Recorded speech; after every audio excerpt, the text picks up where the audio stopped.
আজকে একটা একদম নতুন ধরনের ডিম ভাজার রেসিপি আপনাদের সাথে শেয়ার করব। প্রথমে আমি এখানে একটু চিকেনকে ছোট ছোট করে কেটে সর্ষের তেলে ভেজে নেব পেঁয়াজ দিয়ে। এখন পেঁয়াজটা দিয়ে দিয়েছি, এবার খুব ভালো করে একটু হাই ফ্লেমেতে নাড়াচাড়া করে ভাজতে হবে। একটু কাঁচা লঙ্কা দিয়ে দিলাম। তো এখন ভালো করে ভেজে নিচ্ছি।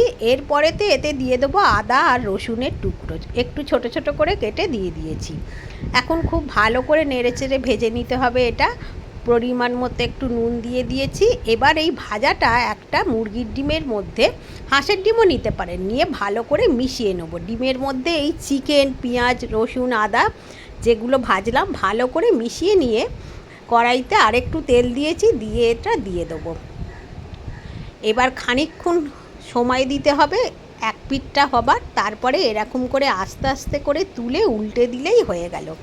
আর এক পিঠটা ভালো করে ভেজে নিলে একদম রেডি হয়ে যাবে। অতি সুস্বাদু, এটা টিফিনে দিতে পারবেন, সব সময় যে কোনো সময়ই খেতে পারবেন। খুবই সুস্বাদু খেতে হয় এই রেসিপিটি।